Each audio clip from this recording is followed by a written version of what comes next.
ಮಂಡ್ಯ ಲೋಕಸಭಾ ಕ್ಷೇತ್ರದಲ್ಲಿ ಟಿಕೆಟ್ ಸಿಕ್ಕೇ ಸಿಗುತ್ತೆ ಅನ್ನುವ ನಿರೀಕ್ಷೆಯಲ್ಲಿ ಸುಮಲತಾ ಇದ್ರು. ಸುಮಲತಾ ಹಾಲಿ ಪಕ್ಷೇತರ ಸಂಸದೆ.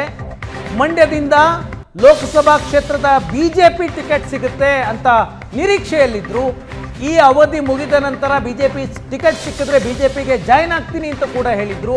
ಆದರೆ ಈಗ ಮಂಡ್ಯ ಟಿಕೆಟ್ ಅನ್ನ ಬಿಜೆಪಿ ಹೈಕಮಾಂಡ್ ಜೆಡಿಎಸ್ಗೆ ಬಿಟ್ಟುಕೊಟ್ಟಿದೆ.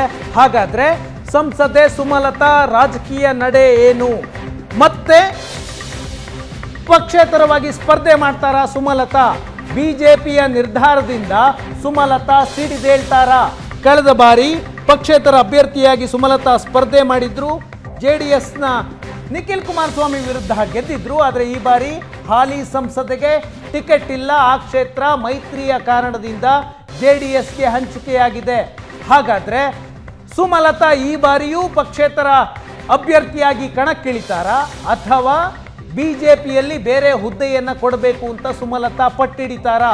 ಇತ್ತೀಚೆಗೆ ಜೆ.ಪಿ. ನಡ್ಡಾ ಅವರನ್ನು ಸುಮಲತಾ ಭೇಟಿಯಾಗಿದ್ರು.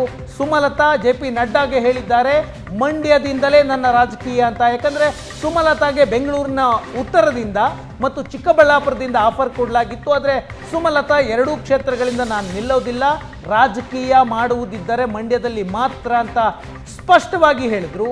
ಈಗ ಮಂಡ್ಯ ಕ್ಷೇತ್ರ ಅಧಿಕೃತವಾಗಿ ಜೆಡಿಎಸ್ನ ಪಾಲಾಗಿರೋದ್ರಿಂದ ಸುಮಲತಾ ಅವರ ರಾಜಕೀಯ ಭವಿಷ್ಯ ಏನು ಅನ್ನುವಂತಹ ಪ್ರಶ್ನೆ ಬರುತ್ತೆ.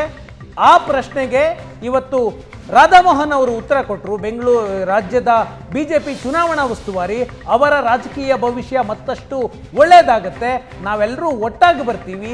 ಈಗಷ್ಟೇ ಸ್ಟಾರ್ ಪ್ರಚಾರಕರ ಪಟ್ಟಿಯನ್ನು ಕಳಿಸಿದ್ದೇವೆ, ಸುಮಲತಾ ಅವರಿಗೆ ಒಳ್ಳೆ ಭವಿಷ್ಯ ಇದೆ ಅಂತ ಮಾತಾಡಿದ್ರು. ಅವರೇನು ಮಾತಾಡಿದ್ರು ಕೇಳ್ಕೊಂಡು ಬನ್ನಿ.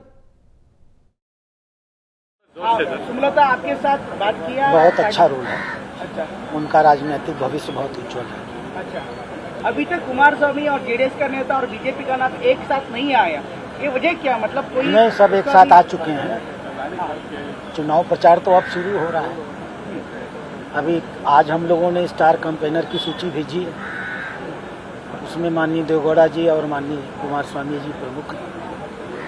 तो चुनाव जब शुरू होगा तब एक साथ दिखेंगे। अभी तो चुनाव की तैयारी हो रही थी ना। लिस्ट आया आपका बीजेपी का, क्या दिया था? में कंसल्ट नहीं क्या हुआ था? क्या दिया था इसका? क्या दिया था वो इसका जगह कोई में महत्व नहीं होता। क्या हुआ इसका महत्व होता है। 25 सीटें भाजपा लड़ रही है और 8 सीटें जेडीएस लड़ रही है। ಮಂಡ್ಯ ಲೋಕಸಭಾ ಕ್ಷೇತ್ರ ಜೆಡಿಎಸ್ಗೆ ಅಂತ ಫೈನಲ್ ಆದಮೇಲೆ ಈವರೆಗೂ ಸುಮಲತಾ ಮಾತನಾಡಿಲ್ಲ. ಜೆ.ಪಿ. ನಡ್ಡಾ ಅವರನ್ನ ಭೇಟಿಯಾಗಿ ಬೆಂಗಳೂರಿಗೆ ಬಂದ ತಕ್ಷಣ ಮಾತನಾಡಿದ್ರು. ನನಗೆ ಸಿಗುತ್ತೆ ಅನ್ನುವ ನಿರೀಕ್ಷೆ ಇದೆ ಅಂತ ಹೇಳಿದ್ರು. ಈಗ ಆ ನಿರೀಕ್ಷೆ ಸುಳ್ಳಾಗಿದೆ. ಸುಮಲತಾ ಮುಂದಿನ ರಾಜಕೀಯ ನಿರ್ಧಾರ ಏನು ಅಂತ ಅವರೇ ಘೋಷಣೆ ಮಾಡ್ತಾರಾ? ಸದ್ಯದಲ್ಲೇ ಪ್ರೆಸ್ ಮೀಟ್ ಕರೀತಾರೆ ಅನ್ನುವಂತಹ ಮಾಹಿತಿಗಳಿದ್ದಾವೆ. ಅವರೇ ಘೋಷಣೆಯನ್ನ ಮಾಡಬಹುದು.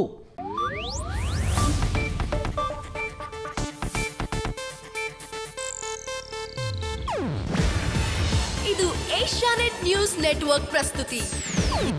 ನೀವು ನೋಡ್ತಿದ್ದೀರಾ ಏಷ್ಯಾನೆಟ್ ಸುವರ್ಣ ನ್ಯೂಸ್.